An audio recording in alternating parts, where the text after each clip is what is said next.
All right, so let's start working with some blue foam. This particular type of foam is usually sold in large blocks referred to as buoyancy billets.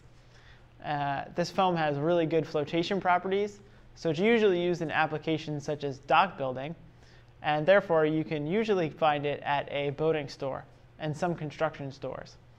However, the techniques that we're going to be going over in this set of videos also applies to insulation foams, and those are foams that you can usually find at hardware stores like Home Depot or Lowe's. Foam is really important in prototyping because it's kind of like sketching in 3 dimensions.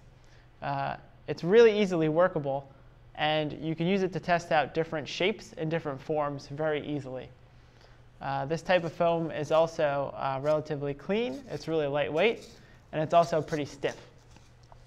The main tool we'll be using to work with this foam is referred to as a hot wire cutter. So you can see one actually built into this table. A hot wire cutter is basically a piece of nichrome wire that's fixed on a stand, and in this particular application it is powered by a power supply that's underneath the table. So the power supply provides a voltage that induces an electric current that heats up the wire. And when you get the voltage just right, you kind of get the perfect temperature for cutting foam.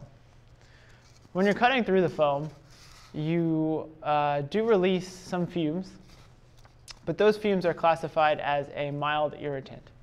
However, when you start to burn the foam, so if at any time the foam starts to burn and you see smoke coming off the wire, those fumes can be particularly dangerous. So it is important to always work in a well-ventilated area. If you need a little extra ventilation, you can use a fan, and that way you can kind of blow the fumes away while you're working.